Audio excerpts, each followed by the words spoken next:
Então, meu nome é Bianca, sou da especialização de si, e eu vou falar sobre a síndrome hepatorenal.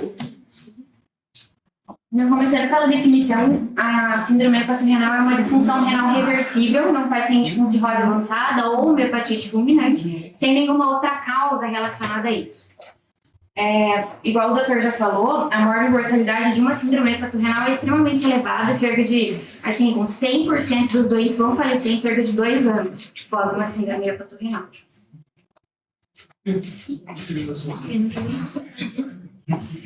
A fisiopatologia da síndrome hepatorenal, ela decorre da hipertensão porta, né? Então, você tem a hipertensão porta decorrente de uma cirrose, isso vai causar uma vasodilatação esplâncnica, com redução do volume sanguíneo efetivo, com intensa ativação do sistema neurohumoral, né? E eles também colocam como causas secundárias uma disfunção cardíaca e um estado pró-inflamatório da cirrose. Então, coloquei essa figurinha aqui. Então tá, tinha um cabelo. Então aqui a gente tem uma cirrose avançada, né? Então causando uma hipertensão portal. Essa hipertensão portal vai causar a liberação de vasodilatadores, né? Causando uma vasodilatação esplâncnica. Isso vai fazer uma retenção da volemia do paciente aqui na região esplâncnica, né? Causando uma diminuição do volume arterial efetivo. Né? Além disso, outra coisa que faz com que aconteça a diminuição do volume arterial efetivo é uma diminuição do débito cardíaco devido a uma cardiomiopatia cirrótica. Né? Eles colocam como outras coisas que podem ocasionar e desencadear essa síndrome, outras coisas que podem acontecer numa cirrose, né? Principalmente esse estado pró-inflamatório, seja pela liberação de spams, né? Pela translocação bacteriana ou DAMPs. Todos esses são mecanismos de resposta inflamatória, né? Que vão desencadear uma resposta inflamatória no nosso organismo. Então, tudo isso também são moléculas vasodilatadoras, né? Que vão causar mais vasodilatação do território esplênico, né? Causando mais dessa hipovolemia relativa, né? Causando ativação de mecanismos vasoconstrutores, que seria o sistema renina-angiotensina-aldosterona, o sistema nervoso simpático, né, a liberação de hormônio antidiurético. Tudo isso vai causar uma vasoconstrição renal, né, que vai causar diminuição da taxa de filtração glomerular. Nosso rim vai tentar se compensar com isso e vai aumentar a produção de prostaglandina. E daí vai chegar no equilíbrio, né? Porém, é um equilíbrio muito frágil. Então, ele está nesse equilíbrio, que é muito frágil, e daí você, em 70% dos casos, você vai ter um fator precipitante que vai fazer desencadear essa síndrome. Seja uma infecção bacteriana, uma paracentese de largo volume, né, um sangramento grave gastrointestinal, uma agudização no quadro de uma hepatite alcoólica. Tudo isso vai causar mais vasoconstrição renal, vai causar queda dos mecanismos vasodilatadores, né, e o surgimento da síndrome hepatorenal. A síndrome hepatorenal é classificada em 2 tipos, né. O primeiro tipo de síndrome hepatorenal é um aumento de 2 vezes na creatinina sérica para valores acima de 2,5, num intervalo de até 2 semanas. É muito importante que para você fazer o diagnóstico da síndrome hepatorenal, você tem que descartar outras causas, principalmente causas pré-renais, né, que é o principal fator confundidor. Então, o que você vai fazer? Você tem que tirar os diuréticos desse paciente, lembrando que esse paciente não é um paciente hepatopata, então ele deve estar usando furo, deve estar usando espirona, você tem que tirar tudo isso e você tem que fazer um desafio polêmico com albumina. Então, você vai fazer um drama aqui no dia de albumina por 2 dias e você vai ver se você recuperando a volemia desse doente, o rim dele volta a funcionar. O paciente tem que ter cirrose com ascite, isso é um pré-requisito para você fazer assim, o diagnóstico de síndrome hepatorenal.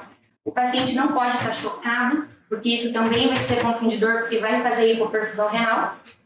O paciente não pode ter usado drogas nephrotóxicas. Quando a Glória falou que usou antibiótico, eu falei, é isso aí. Mas não era. Mas eu pensei, né? Você teve a giacalicina, né, doutor? Eu pensei, já não pode ser, mas não é.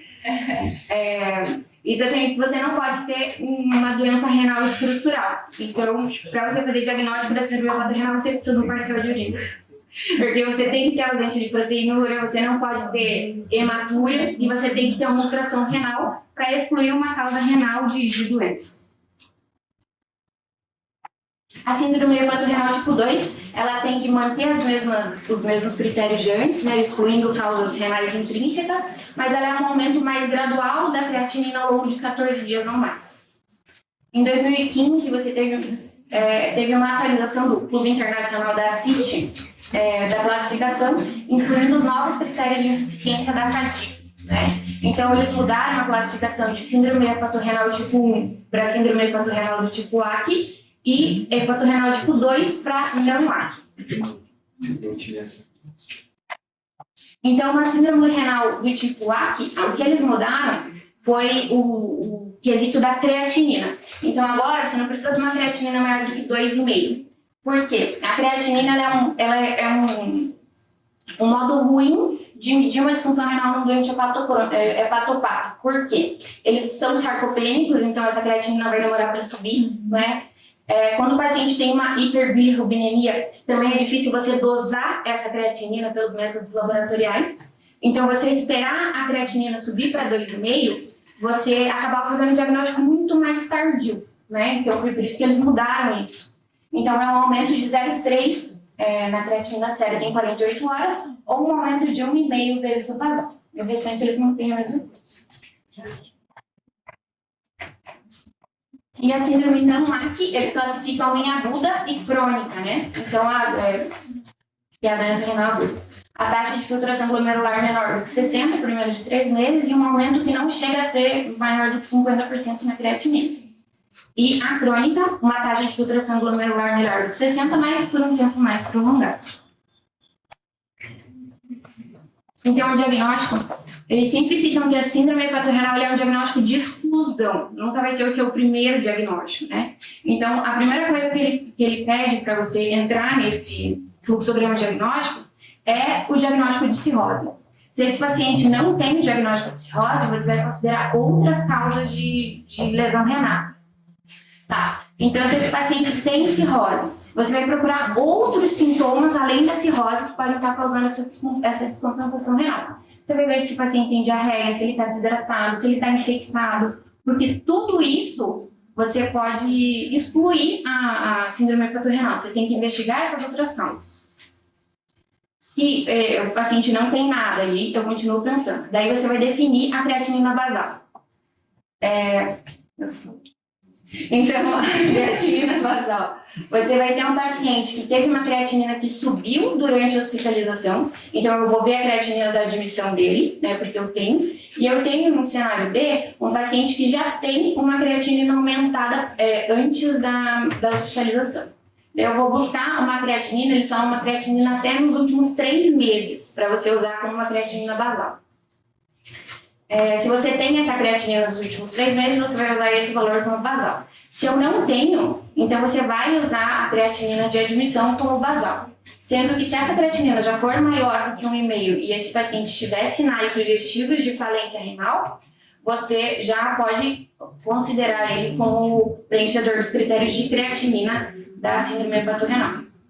E depois você vai ver se esse paciente cumpre os critérios de diagnóstico da disfunção renal mesmo. Então, se ele teve o aumento da creatinina na questão desse consenso do Clube Internacional da CIT, eles não usam a diurese como marcador, diferente da CADIGO que usa, né? Então, eles usam só a parte da creatinina mesmo, porque a diurese no paciente cirrótico, ela pode estar sendo influenciada pelo diurético que você está fazendo, por hipovolemia, por vários critérios. Então, eles acabam usando só a creatinina mesmo. Então, eu vou ver se esse paciente preencheu esses critérios, né? Se ele não preencheu, se não subiu, se não teve alteração, eu vou ter que considerar outra causa de disfunção renal.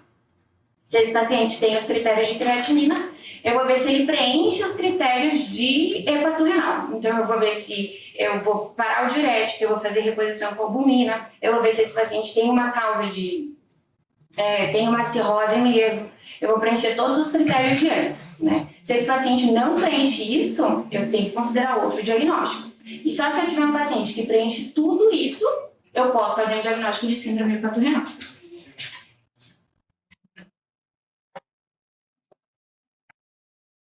O tratamento da síndrome hepatorenal, ele basicamente consiste em você quebrar esse ciclo que está causando a síndrome hepatorenal.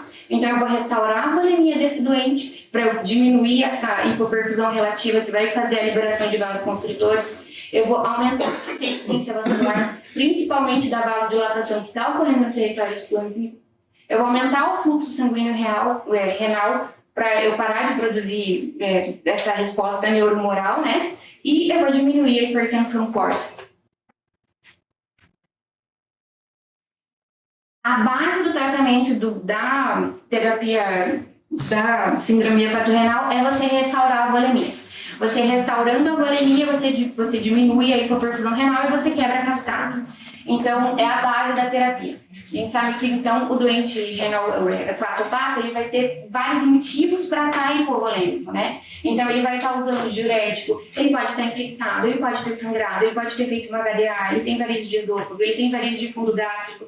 Então, você tem vários motivos, né? E você vai fazer essa reposição de albumina 1 grama quilo dia. Tem alguns lugares que falam de você manter fazendo 1 grama quilo dia ou de 20 a 40 gramas aí durante 2 a 3 dias. E a outra parte o outro pilar do tratamento, que é o uso de vasopressor. Então, você pode usar a terlipressina, né? A terlipressina ela age nos receptores V1, que principalmente estão na circulação esplâncnica, né? E também nos V2, que vão nos túbulos coletores ali, aumentando a reabsorção de água líquida. A dose habitual, ela vai de meio a 2 mg de 4 em 4, né? E você pode chegar até esse 2, começar com meio a 1 e ir subindo aí em 48 horas. Eles falam de você manter um tratamento por até 14 dias, né? Que isso diminui muito a chance de recorrência. A terlipressina, ela consegue reverter aí cerca de 85% dos casos. Uma outra opção seria a noradrenalina, que também é um vasoconstritor, né, mas de receptor alfa. Ela tem uma reversão aí de 73% dos casos, né? Então você pode fazer de 0,1 a 0,5 micro. Ela tem mais efeitos adversos e ela tem as complicações que a Glória falou, na verdade, né? Que é a necessidade de um acesso central e de internamento na UTI. Aqui eu coloquei só uma tabelinha que fala do tratamento. Aqui ele fala, então, da terlipressina e da norepinefrina. Em vários livros eles falam da midodrina e do octreotide, e eu vejo que é principalmente falando nos Estados Unidos. Eu não sei se nos Estados Unidos eles não têm acesso à terlipressina, porque eles sempre falam de fazer esse tratamento combinado. Então, a midodrina, ela é uma medicação via oral, né, que também vai fazer vasoconstrição esplâncnica, e o octreotide, que também vai agir da mesma maneira. Então, você tem que fazer o vasoconstritor, mas você tem que fazer a albumina. Então, 1 quilo dia, né, no primeiro dia, seguido de 20 a 40 gramas por dia.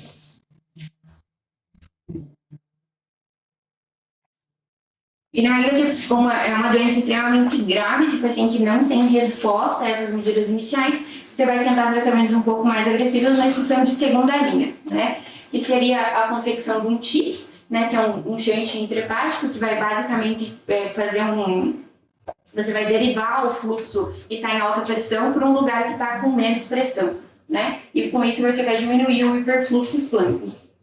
É um tratamento de segunda linha mesmo, assim, principalmente porque você pode piorar a encefalopatia, e esse doente já é um hepatopata crônico grave, né? E piorar a disfunção cardíaca, lembrando que a cirrose também está causando uma disfunção cardíaca. E o tratamento definitivo da síndrome hepatorenal é o transplante hepático, né? Se o paciente ele teve uma resposta ao tratamento com medicamentoso, a resposta dele pós-transplante hepático, a sobrevida pós-transplante hepático, chega a ficar normal de um paciente que não teve síndrome hepatorenal. Infelizmente, em pacientes com uma síndrome hepatorenal prolongada, com pouca resposta, você pode ter que fazer até um transplante combinado fígado-rim, porque só você melhorar a parte hepática não vai fazer esse rim que já sofreu se recuperar.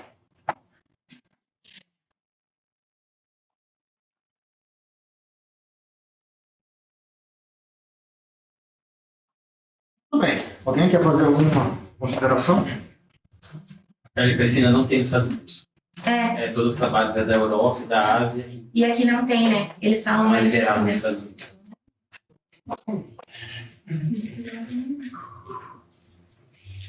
Daí. Bom, eu gostei Achei que você coletou todas as informações o mais fidedigno possível. Obrigado. Tinha o sofá todos os dias, uma parte. Pensa que eu não percebi. Não era exatamente uma doente crítica. Ficou crítica num determinado momento. Acho que a atuação de vocês foi ótima, excepcional. Acho que o grande trunfo foi, num determinado momento, vocês perceberem que precisava de um diagnóstico visual e fazer a laparoscopia. Né? Então, nós ficamos com uma doente que tem uma hepatopatia grave, né? Não tem grandes disfunções hepáticas, mas tem um pouco de hipertensão portal, tem hidroesplenismo nessa baila que nós estamos. Não fiquei convencido de que ela tem síndrome hepatorenal, então ela não tem disfunção hepática grave, porque ela recuperou a função renal. Né? Ela ficou com 0,9 de creatinina na última hora, na hora de 1,2 de creatinina. Mas, enfim, não sei bem porque que ela fez aquela insuficiência renal quando ela chegou com a hiperpotassemia, não sei se ela andou vomitando, se ela estava muito depletada, se tinha um componente de espaço intravascular importante. Sei dizer que ela fez glicoinsulina e já corrigiu a hiperpotassemia. Tem alguma chance daquele potássio estar errado? Sim, porque logo que ela chegou a 12 outro era 5 potássio. Talvez nem hiperpotassemia não tinha. Se não erro aí do laboratório. Uma hemólise, alguma coisa assim. Talvez não se, né? Tem tantos pequenos defeitos, né? A eco não mostrava esplenomegalia, depois a tomografia mostrava a hepatosplena importante, mas também mostrava a linfonodomegalia, aparentemente depois de isoplatina. Então, vocês viram, né? Sempre duvidar, sempre um pouco de uma dúvida persistente de onde é que a gente está pisando e repetir os exames muitas vezes, quando as coisas não se encaixam, é fundamental. Acho que nós meio que ficamos aqui com a ideia de que aquela piora da função renal foi por um mecanismo hemodinâmico, por uma complicação da função do líquido acídico. Ela fez uma hipotensão planetária, uma isquemia renal, fez uma lesão renal mais significativa. Vocês corrigiram depois com albumina, com volume, com sangue, com droga vasoativa. Enfim, ela voltou para o estado basal dela nesse momento agora. E ainda precisando de um diagnóstico etiológico da doença hepática. Ela foi atropelada, talvez ela estivesse na enfermaria, no curso dela, em um determinado momento ia precisar de fazer a biópsia hepática, mas ela precisou de vir para o principalmente. Talvez por um exame errado, mas depois por uma complicação hemodinâmica. Ok. Valeu?